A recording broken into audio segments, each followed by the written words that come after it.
Imaginez un appareil capable de décoller du cœur des États-Unis, de frapper une cible à l'autre bout du monde et de rentrer à sa base sans qu'aucun radar ennemi ne détecte sa présence. Un avion sans queue, sans fuselage conventionnel et dont le profil ressemble plus à un vaisseau spatial extraterrestre qu'à une machine construite par l'homme. Mesdames et messieurs, vous regardez le Northrop Grumman B de Spirit. Avec un coût de plus de 2 milliards de dollars l'unité, c'est l'avion militaire le plus cher jamais construit.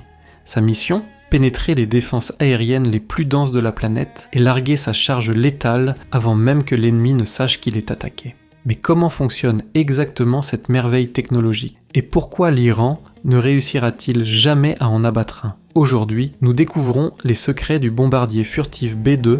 Pour comprendre le B-2, il faut remonter le temps, en pleine guerre froide. Dans les années 70, l'Union soviétique avait développé un réseau de défense aérienne radar et de missiles si avancé que les bombardiers américains traditionnels, comme l'emblématique B-52, risquaient de ne pas survivre à une hypothétique troisième guerre mondiale. Les États-Unis avaient besoin de quelque chose de radicalement nouveau. Il ne s'agissait pas d'un avion plus rapide, il fallait un avion invisible. C'est ainsi qu'est né le programme ATB, Advanced Technology Bomber. Le défi a été relevé par Northrop, une entreprise qui rêvait depuis des décennies de réaliser un concept aérodynamique pur, sans queue, sans surface verticale, juste une seule grande aile qui fend l'air. Lorsque le B-2 a finalement été dévoilé au public en 1988, le monde est resté bouche bée. Il semblait venir du futur. Mais sous cette peinture mate se cachait la science la plus avancée du XXe siècle. Mais qu'est-ce qui rend le B-2 invisible ? Soyons clairs, l'avion n'est pas invisible à l'œil nu, mais pour un radar, le B-2 a la même signature électromagnétique qu'un gros insecte ou un petit oiseau. Les moteurs sont encastrés dans la structure, de sorte que les aubes des turbines ne reflètent pas les ondes radar. Même les gaz d'échappement sont refroidis avant de sortir, afin de réduire la signature thermique et d'échapper aux missiles à recherche de chaleur. Le B-2 est recouvert de matériaux absorbant les ondes radar RAM. Cette peinture spéciale, hautement classifiée, engloutit littéralement les ondes radar en les convertissant en chaleur au lieu de les faire rebondir vers les antennes ennemies. Cette sophistication a un prix. Les B-2 doivent être conservés dans des hangars spéciaux à température contrôlée. Malgré son envergure de 52 mètres, le B-2 est piloté par seulement 2 personnes. Cela s'explique par le fait que les ordinateurs de bord gèrent la majeure partie de l'instabilité aérodynamique intrinsèque d'une aile volante. Les missions du B-2 sont épuisantes. Elles peuvent durer plus de 30 ou 40 heures de vol ininterrompu grâce au ravitaillement en vol. Le B-2 peut transporter jusqu'à 18 tonnes d'armement. Il peut larguer des bombes nucléaires, bien sûr, mais dans la guerre moderne, il est célèbre pour sa précision conventionnelle. Il peut transporter 80 bombes guidées par GPS, chacune capable de frapper une cible différente simultanément. Aujourd'hui, les guerres ne se livrent plus seulement en surface. Les nations les plus hostiles, conscientes de la suprématie aérienne américaine, ont commencé à cacher leurs centres de commandement et leurs programmes nucléaires en profondeur sous des montagnes de granit et des couches de béton armé.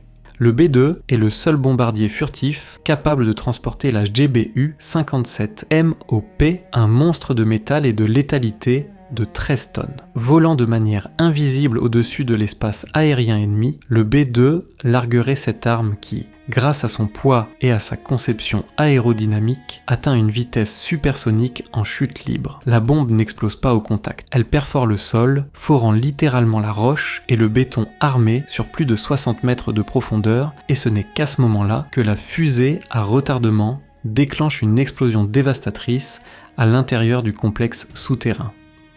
Et le béton armé, l'Iran possède un système de défense multicouche complexe qui comprend les redoutables missiles S-300 de fabrication russe. Les radars de recherche à basse fréquence pourraient, peut-être, deviner une très faible anomalie dans l'air. Mais savoir qu'il y a quelque chose dans le ciel ne suffit pas pour tirer. Pour guider un missile solaire vers une cible, il faut un radar d'engagement à très haute fréquence pour obtenir ce que l'on appelle dans le jargon un verrouillage. Pour l'ordinateur d'un missile S-300, il est invisible. Les missiles ne parviennent tout simplement pas à voir la cible pour la verrouiller.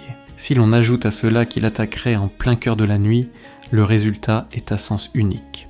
Mais il y a un deuxième facteur fondamental qui rend le B2 pratiquement intouchable, son plafond opérationnel. Le B2 Spirit vole et largue ses armes d'une altitude d'environ 15 000 mètres, soit 50 000 pieds. Un missile solaire lancé depuis le sol doit lutter contre la gravité et le frottement de l'air pour atteindre des altitudes aussi extrêmes.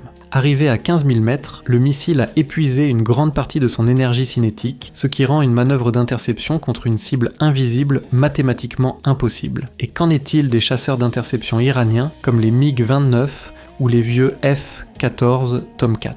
Sur le papier, leurs moteurs peuvent les propulser à ces altitudes. Mais il y a un problème insurmontable, l'interception aérienne repose sur les radars au sol qui guident les chasseurs vers la cible. Face au B2, les contrôleurs aériens iraniens sont aveugles. Ils ne peuvent pas dire à leurs pilotes où se diriger. Les pilotes de chasse seraient contraints de patrouiller dans le ciel nocturne à 15 000 mètres d'altitude en espérant croiser visuellement un avion recouvert d'une peinture noire mat qui n'émet aucun signal radio. Au moment où les opérateurs radars iraniens se rendraient compte qu'ils ont un B2 au-dessus de leur tête, ce ne serait pas parce qu'ils le voient sur leurs écrans. Ce serait parce que les bombes MOP auraient déjà frappé leur cible souterraine. On ne peut pas frapper ce que l'on ne peut pas viser. Aucun dirigeant adverse n'est en sécurité lorsqu'un B2 est en vol.